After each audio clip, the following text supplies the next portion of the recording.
You are standing at the tackle counter and the rig hanging on the peg in front of you.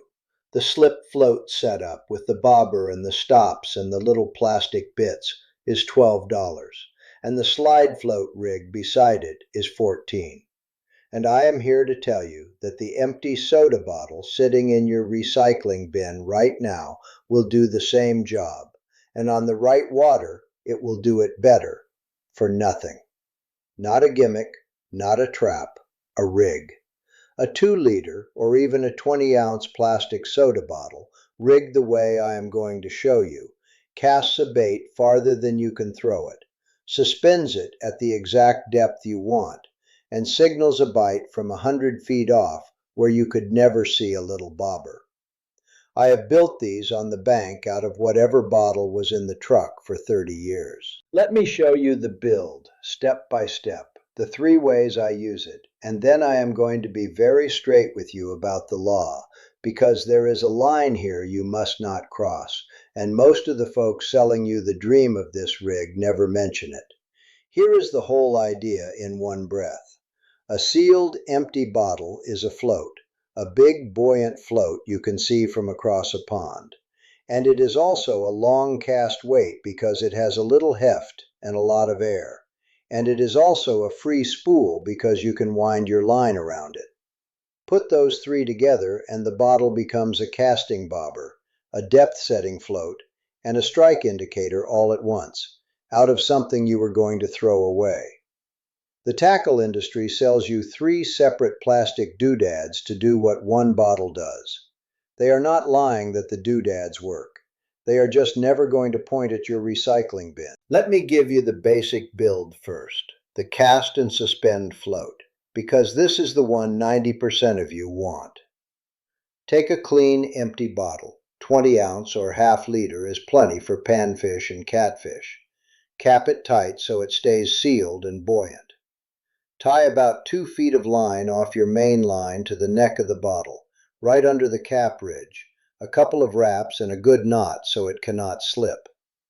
Below the bottle you run your leader down to your hook, and you set that leader length to the depth you want your bait, 2 feet, 4 feet, whatever the water calls for.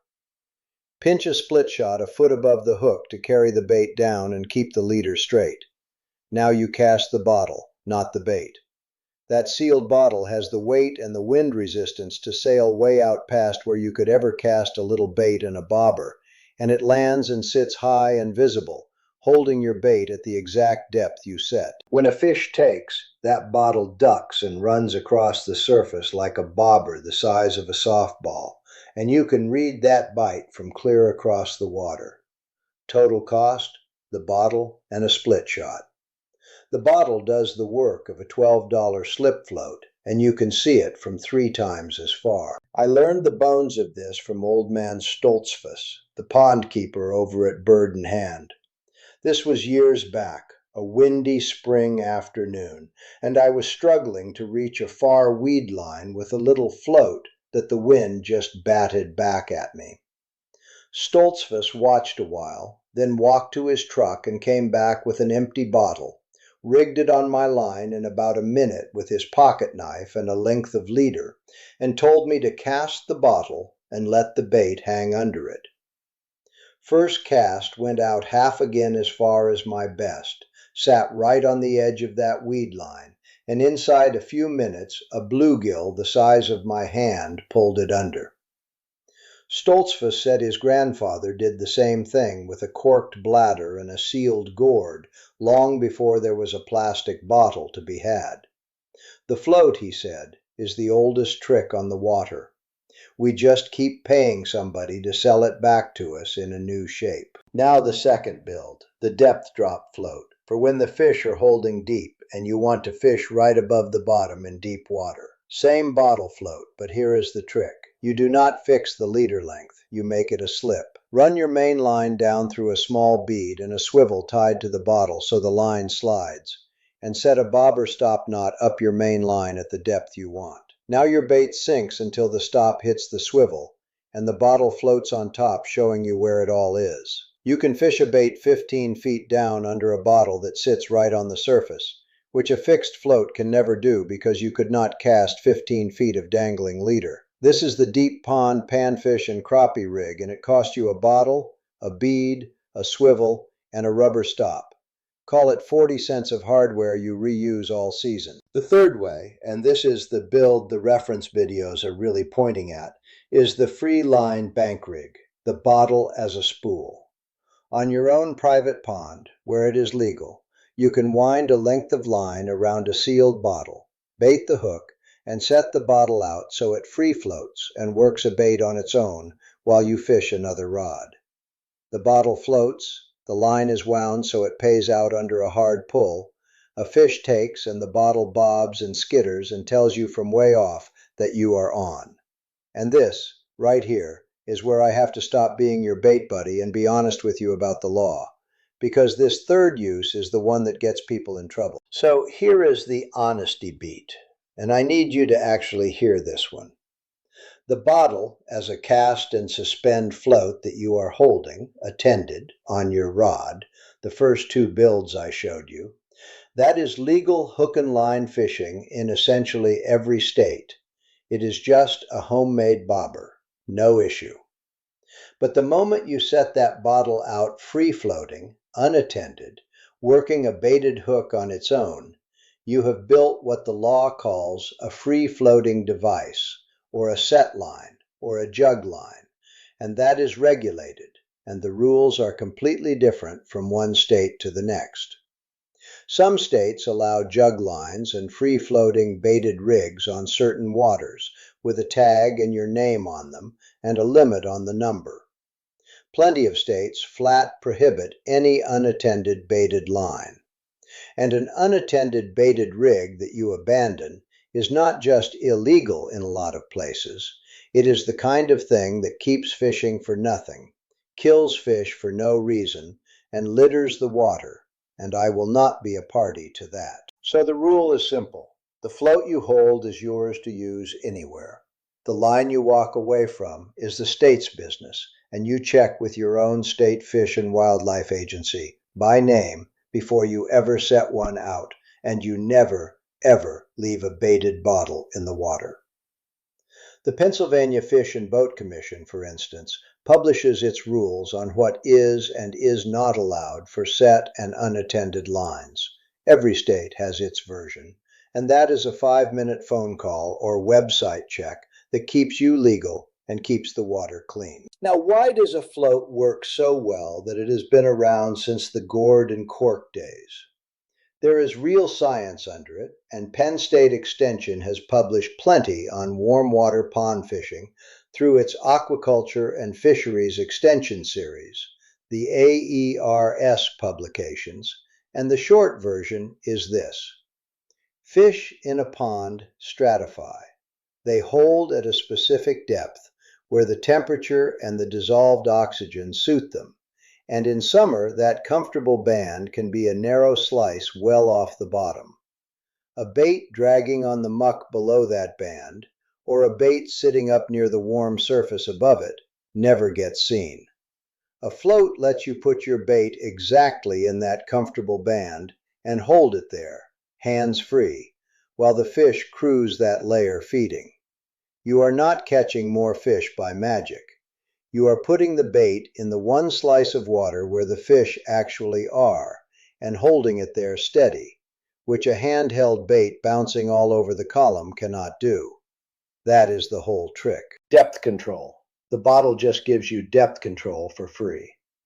The honest limits, because you know I always give you these. This is a still water and slow water tool, a pond and a lake and a slow creek tool. In fast current, a big air-filled bottle gets shoved around and drags your bait off the spot. So on a real river, you want a smaller bottle or a different rig entirely. It is also a panfish, crappie, and catfish setup, a suspended bait setup. It is not how you fish for bass with moving lures. A bottle float does nothing for a bass you are trying to trigger with a crankbait. And in heavy wind, even a sealed bottle catches air like a sail and skates across the surface. So on a blowing day, you size down or you weight it more. Match the bottle to the water. A 20-ounce for calm panfish work. A bigger bottle only when you need the casting weight and can read it in chop. More bottle is not more better. There was a fellow named Lewis, 59, down near Athens, Tennessee, who wrote me that he had a bad shoulder and could not cast a light float rig out to where the crappie were holding off a brush pile in his lake. The wind just killed his distance. He built the cast-and-suspend bottle, a half-liter sealed, leader set at 6 feet to put the minnow right at the brush pile depth, and cast the bottle.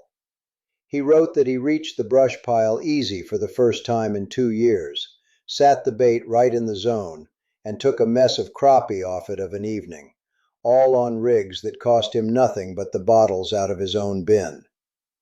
And here is the honest truth I gave Lewis. The bottle did not conjure crappie. The crappie were on that brush pile the whole time.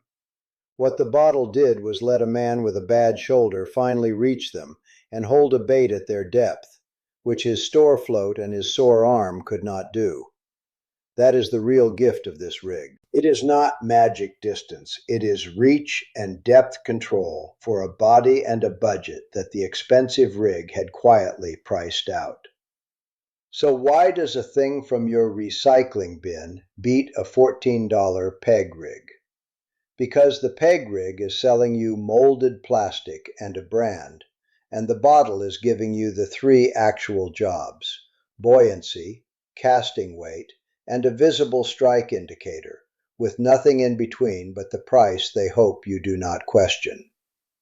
Old man Stoltzfus rigged one in a minute with a pocket knife, while I was still untangling a store rig the wind had beaten back at me. His grandfather did it with a gourd. The float is the oldest honest trick on the water, and the only thing that has ever changed is who is charging you for it. One last tweak, the one Stoltzfus showed me at the end of that windy day. Put a single split shot inside the bottle before you cap it. One small weight rattling around in there, dry. It does 2 things. It gives the bottle just enough extra heft to cast a good bit farther without sinking it, and that little shot rattling when the bottle bobs makes a faint tick on the water that, in clear, quiet ponds, actually draws a curious fish closer the way a rattlebait does. A dry split shot in a sealed bottle, a 10-cent finish, and the oldest float on the water casts farther and whispers a little. That is the rig. A bottle from the bin, a length of leader, depth control the tackle counter charges $12 for, and a line you must never, ever walk away from. Comment your county and your home water below. I read every one. See you next week.